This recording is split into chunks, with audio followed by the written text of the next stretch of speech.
So here's what you're going to need for the fuel pump assembly for your 2000s Honda Fit. I'm just showing you the box here. This is the brand that I bought. You can buy something cheaper if you wanted to. Here's the old fuel pump. That's your connections there. You're going to need 10mm to unhook the battery. Make sure you've got your radio code nearby as well. You'll need a hammer. You'll need a flat screwdriver because you'll be hammering on that circular piece here just to get it off counterclockwise. It's also spring loaded, so you'll be doing the same for clockwise while pushing the unit down for reassembly. You're going to need one of these, possibly for the push clips that are at the front of your vehicle while you're taking the cap off. And you're going to need a Star or Phillips screwdriver as well. This is my setup here. I took half of the top piece off. I dangled a light over it. I got a hair dryer as well just to heat things up, which really helped. And you got your 4 screws in here. And then the fuel itself is underneath that. I hooked everything back up here. And so there's clips here. I did break one off, but there's a clip here. You can buy 2 of these clips if you need to for the front. The back ones are screws, but other than that, it went really well. It took me less than an hour to do. Hi everyone, so today I'm going to be showing you how to change the fuel pump in a 2007 Honda Fit. So the first thing you do is unhook the battery. Make sure that you have your radio code near you, otherwise call a Honda dealership if you can't find it. But make sure you have that handy. Second thing is clean out your console. Third would be finding the clips right there, and 2 behind the seat right there and on this side. And once that's pulling off, I will keep recording. Hi everyone, so the middle console has been lifted. Parking brake is up. That's in park, and the piece itself is just hanging here upwards. So next we're going to take out 4 screws on this fuel pump here. It's going to be 1, 2, 3, and 4.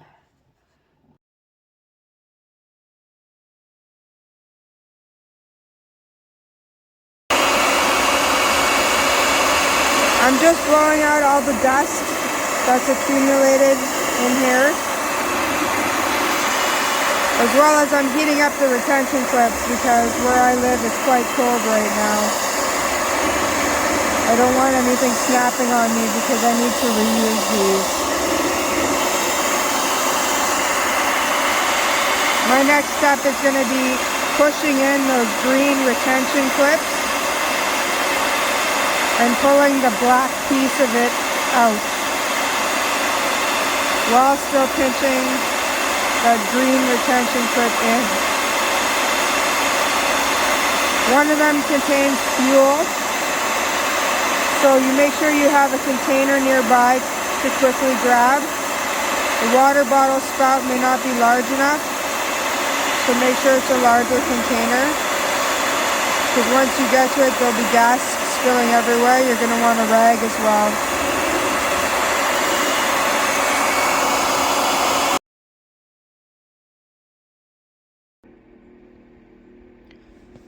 Okay, so as you saw, I heated up these clips a little bit with a hair dryer, which really helped when I was able to pull them apart.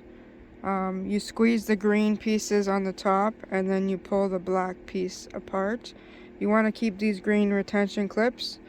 And you want to remember how they're placed because you're going to need them for the new fuel pump.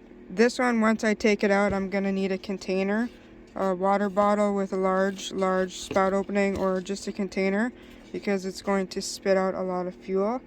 Once that's done, I'm going to take a screwdriver over here and a hammer, which I'll have to do counterclockwise and not be recording, to unscrew this part of this off, and then the fuel pump comes out, which I'll need a bigger container for. I have there, and then I need to put it near the new fuel pump, because the new fuel pump I have to connect the float because it doesn't come pre-assembled. So I'll show you how to do that next once this is removed. Okay, so for the white clip one that has the fuel in it, I didn't have much fuel come out, which was good even though I'm at half a tank. The pressure release on this would be pinching the white top of it together, pushing this cable forward while still pinching the white cable, and then push this one back. And that's how I was able to release it. I also had this here in case there was a gas leak. It does smell like fuel in the vehicle, but there's no leaks, so we're getting close.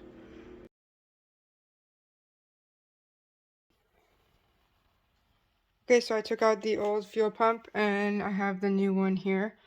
So you'll notice that the floater isn't set up, so I'm gonna have to set this up on here along with this clip here, pull it out, and I'm gonna have to match it to what this one looks like. You'll see that this has a bit of gas in it, not a big deal. There isn't a way to really get it out anyway, so throw it out when you're done. I'm going to be reusing these clips here in order. This one's for the fuel one, and then reusing this, which is the sealer because it's spring loaded. Basically, it'll go right here when I'm done. And I will calibrate this one to the right setting there where this one's at, and I will put the same clips where they're supposed to be.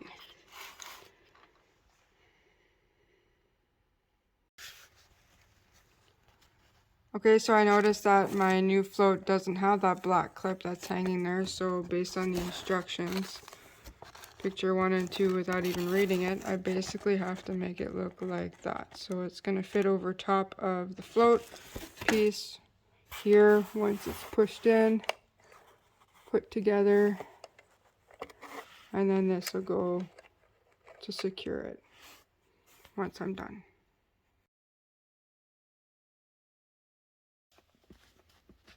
Okay, so just a reminder, I've got this lid on with the gasket underneath. This is the old one.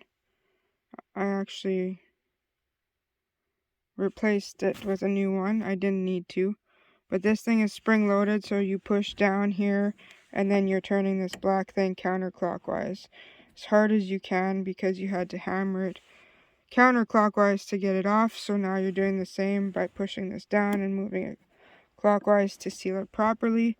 Then you want to hook up your fuel and then these two at the same area, and then you want to make sure that the connector in here isn't burnt or anything like that when you put it back in.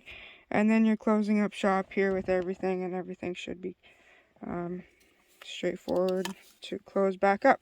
So I hope this video helped you out, and just so if you plan on getting an aftermarket, which is what I did, just make sure you've got the 3 connectors here, here, and here, and it fits, it's compatible with your vehicle. You don't need to buy the Denso one or the other one. You can get these ranging from $160 to $300 and some dollars, so choose wisely. Some of them come with clips, some of them don't come with clips. You want to make sure you've got these clips. It's very important, otherwise your car will stall if this one breaks for sure. And your gaskets and this thing sometimes will get hammered so hard you won't be able to reuse it a second time. So it just depends, but using the hairdryer for me heated things up nicely and I was able to slide it off. So we'll see you again next time. Thanks.